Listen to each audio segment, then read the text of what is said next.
Hola compañeros y compañeras, me llamo Nayeli Matus Rodríguez, voy a exponer el tema de naturaleza de los contratos.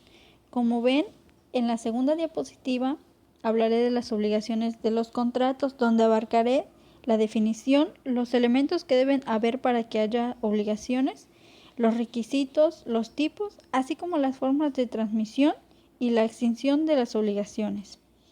El segundo tema que voy a exponer es de la clasificación de los contratos.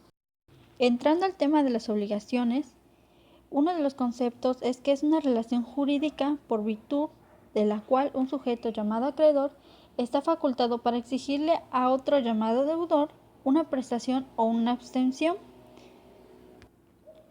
Una abstención es un no hacer algo, por ejemplo, cuando una persona se abstiene de comer por un ayuno. Ahora, hablando de elementos constantes, es que debe de haber un deudor y un acreedor y el objeto que consiste en dar, hacer o no hacer. Hablando de los requisitos para la existencia de la obligación, se necesitan tres: los sujetos, el acreedor, quien le puede exigir al deudor una relación que haya entre estos dos que está protegida por el derecho objetivo, y el objeto. Esto es lo que puede exigir el acreedor al deudor, que es un hecho positivo, que es la prestación, o un hecho negativo, que es la abstención. El acto o hecho que da lugar de nacimiento de la obligación es cuando se realiza el contrato. En los tipos de obligaciones existen cuatro: el de dar, no dar, hacer y no hacer. En la obligación de dar es aquella en la que la prestación de una cosa puede consistir en el traslado de dominio, en la enajenación temporal del uso o goce, o en caso de la restitución de la cosa ajena o el pago debido de la misma. Si no se fija el plazo para el cumplimiento de esta obligación, la misma se hace exigible. La obligación de no dar consiste en no enajenar o transmitir determinada cosa o derecho que se conviene mediante cláusula de inalienabilidad. Esto quiere decir que no se puede enajenar, al menos temporalmente. Esto es cuando no existe impedimento de orden público que disminuye en exceso la libertad individual. En la obligación de ser, el deudor queda obligado a prestar un hecho. Si no lo hace, el acreedor estará en todo su derecho en pedir que se ejecute otro hecho distinto, siempre y cuando la sustitución sea posible. Si el deudor no lo hace de la manera que se debe, el acreedor podrá pedir que se deshaga lo mal hecho. En la obligación de no hacer es aquella en la que la prestación consiste en no hacer algo o tolerar que otro haga algo. Esto puede configurar abstenerse de prestar un servicio o ejecutar otro acto, y en especial no entregar una cosa, no desposeerse de ella, como constituye esta obligación. Hay dos formas de las obligaciones. Una es las conjuntivas y otras son las alternativas. En las conjuntivas es donde se obliga al deudor a que cumpla acumulativamente con varias prestaciones, y el cumplimiento debe ser en su totalidad. El deudor se obliga a diversas cosas o hechos conjuntamente, o una cosa y un hecho. En las alternativas se obliga al deudor al pago de una o de más prestaciones y se extinguen cuando éstas se cumplan. Quien va a elegir es el deudor. Si éste pierde su derecho,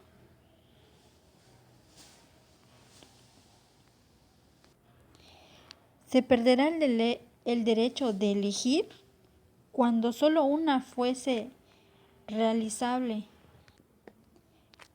Estas dos formas regulan ampliamente la pérdida de la cosa.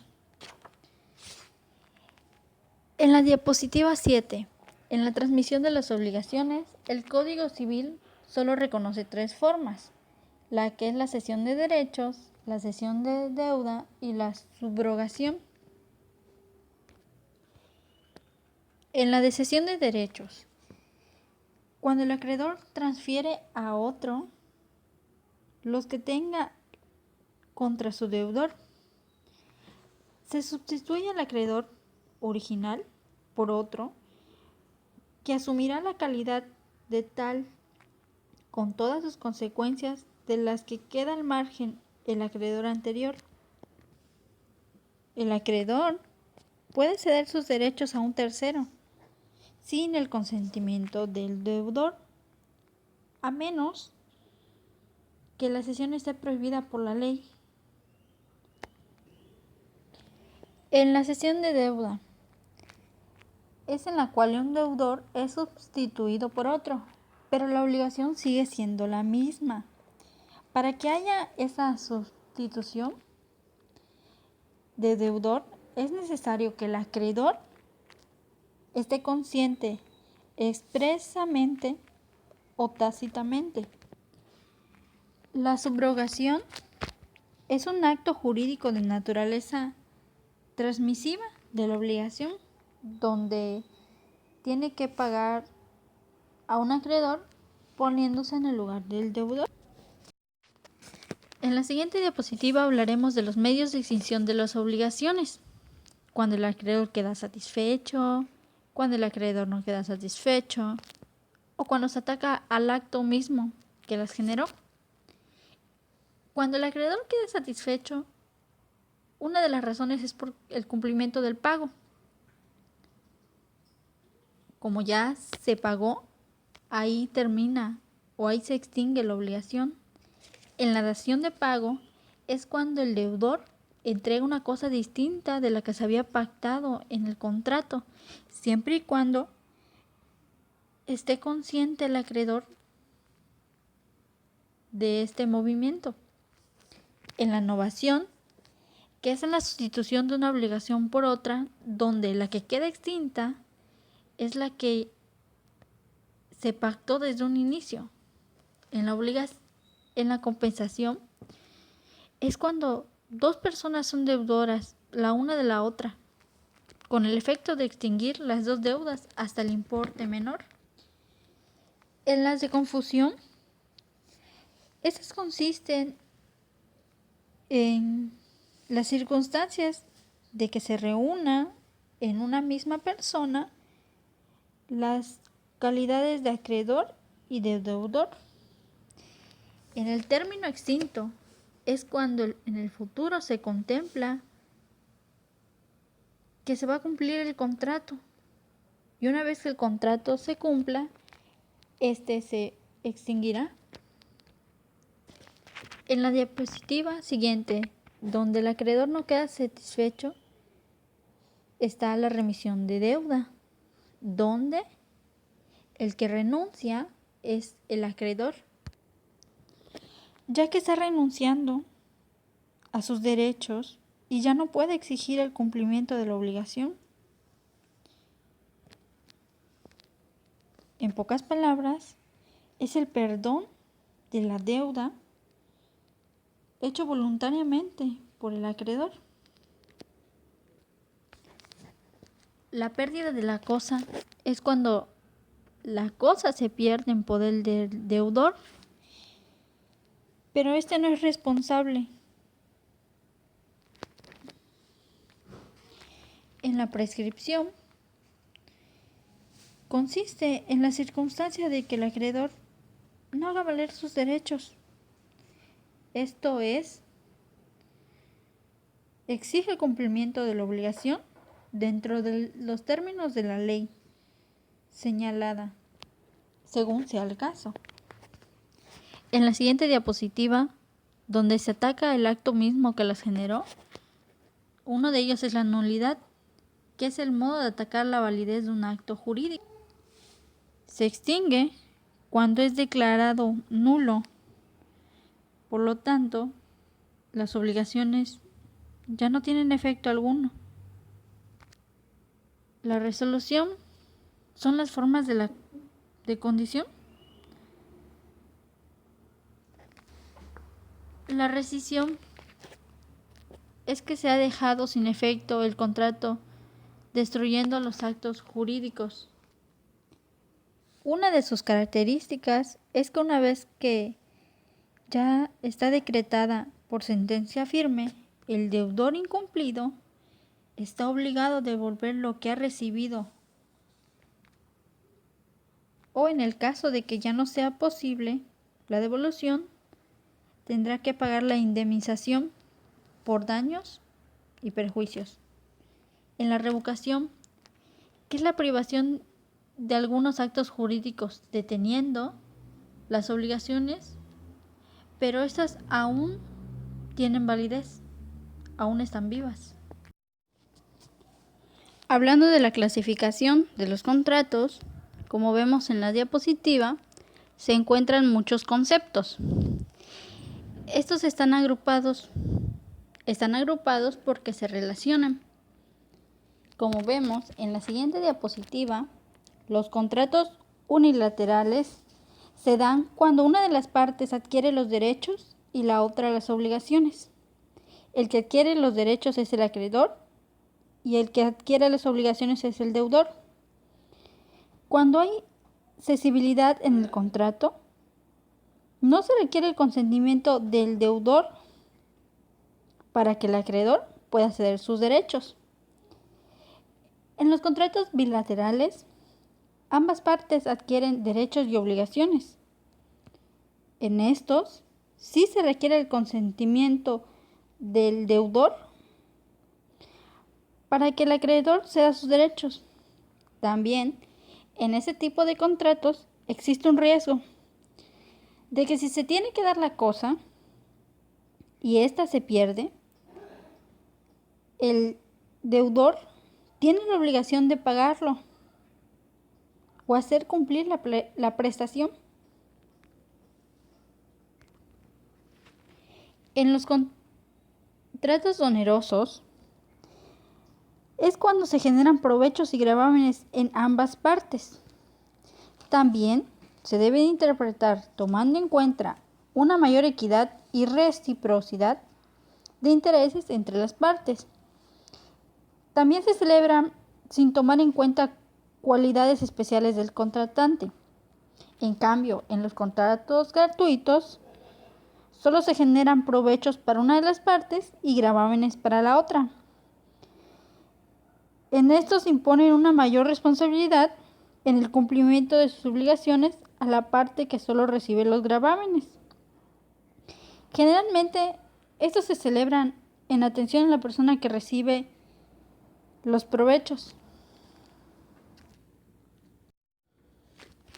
En la siguiente diapositiva hablaremos de los contratos conmutativos, que estos analizan si son ciertos y conocidos los provechos y gravámenes desde el momento de celebrarse el contrato. En cambio, los aleatorios es lo mismo, pero si estos provechos y gravámenes dependen de circunstancias o situaciones posteriores a su celebración, es decir, al azar. Hablan de los contratos reales. Es cuando la entrega de la cosa sea indispensable para la perfección del contrato. Hablando de los contratos consensuales, estos es cuando la entrega no es un elemento constitutivo del contrato, sino una obligación que nace del mismo. Eso quiere decir que el contrato se perfeccionará por el acuerdo de voluntades. Hablando de los contratos principales, que son aquellos de que su existencia la tienen por sí mismos y no dependen de la validez de la existencia de una obligación que ya exista o de un contrato que ya fue celebrado. En cambio, los accesorios, estos son aquellos en los cuales sí dependen de la existencia o validez de una obligación o un contrato prescrito. Se les dice de garantía, ya que garantizan la obligación de la cual dependen su existencia o su validez. Los contratos instantáneos son aquellos en que las prestaciones de las partes o una de ellas puede ejecutarse en un solo acto. En cambio, los contratos de tracto sucesivo son aquellas en que las prestaciones de las partes o una de ellas puede ejecutarse, pero dentro de un lapso determinado. Es decir, que tiene el lapso de tiempo. Los contratos nominados son aquellos en que la ley sí los reglamenta, señalan los elementos y también determinan las consecuencias y las causas de terminación, mientras que los innominados son aquellos que la ley no los reglamenta, aunque solo señale su concepto o le dé un nombre. Los contratos solemnes son cuando la ley exige una forma determinada para que estos se produzcan en determinadas consecuencias. Los contratos solemnes son donde no se requieren estar por escritos, lo único que se da es el consentimiento y pueden ser verbales, mientras que los contratos formales son los que sí deben estar por escrito, ya sea público o privado. Los contratos civiles, estos tienen como finalidad la especulación comercial, mientras que los mercantiles es el intercambio de bienes y servicios, y en estos no constituyen especulación comercial. Los contratos mercantiles tienen un plazo para el cumplimiento de las obligaciones, como son 10 días, mientras en los contratos civiles son de 30 días después de la interpretación. En los impuestos, los contratos mercantiles no son gratuitos, siempre son onerosos y se encuentran gravados por el IVA, mientras que los contratos civiles, el impuesto sobre la renta es mayor en los gratuitos que en los onerosos. En los contratos internacionales, que son aquellos que se otorgan en un país para surtir efectos en otros. Aquí encontramos el Tratado de Libre Comercio, celebrado entre 3 naciones que tienen leyes con orígenes distintos. México con antecedentes románicos, Canadá con el sistema del Common Law y Estados Unidos con un derecho sajón consuetudinario. En esta segunda clasificación de los contratos, en esta se tomó en cuenta el propósito o finalidad que tanto el deudor como el acreedor se propusieron para realizar el contrato y está de acuerdo con el Código Civil. Uno de los contratos es el contrato preparatorio, que es un tipo de contrato que tiene por objeto representar con anticipación, asegurar o afinar un contrato definitivo futuro que le da su razón de ser. Es en sí una obligación, un compromiso de celebrar, de realizar a futuro otro contrato, como son los contratos de promesa. En los contratos traslativos de dominio son aquellos que se perfeccionan entregando la cosa, como la compraventa, el permuto y la donación mutua. Los de finalidad común son aquellos contratos en que las partes aportan su trabajo o su patrimonio para obtener o realizar un fin común, como es una sociedad que tiene como finalidad la económica, una asociación, puede tener una finalidad científica o artística, entre otras, y el de parcelería.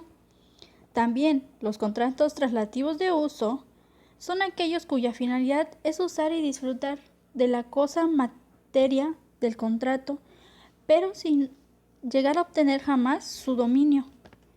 En los contratos de préstamo de servicio son aquellos contratos cuya finalidad radica en poner a disposición de una persona los conocimientos o servicios de otra, como son los de prestación de servicios profesionales o no profesionales, los de depósito, secuestro, mandato, transporte y hospedaje. Los de garantía, llamados también contratos accesorios, son aquellos que se realizan para promocionar seguridad en el cumplimiento de las obligaciones convenidas en un contrato principal al cual garantiza, como son el contrato de fianza, prenda y el de hipoteca. Los de comprobación jurídica, por el cual las partes, haciéndose recíprocas concesiones, terminan una controversia presente o previenen una futura, determinando con exactitud el alcance de sus derechos, como es el contrato de transacción. Los contratos aleatorios son aquellos convenios en los cuales las partes son incapaces de precisar sus efectos futuros debido a que dependen en gran parte del azar, como son el juego y la apuesta, la renta vitalicia, la compra de esperanza. Bueno, ahí ya termina la clasificación. Uno de los libros que usamos y que son las bibliografías, en este caso fueron... En la última diapositiva se encuentran las bibliografías, es donde están los nombres de los libros que nos sirvieron para esta investigación y así poder explicarles de qué se trataban la naturaleza de los contratos.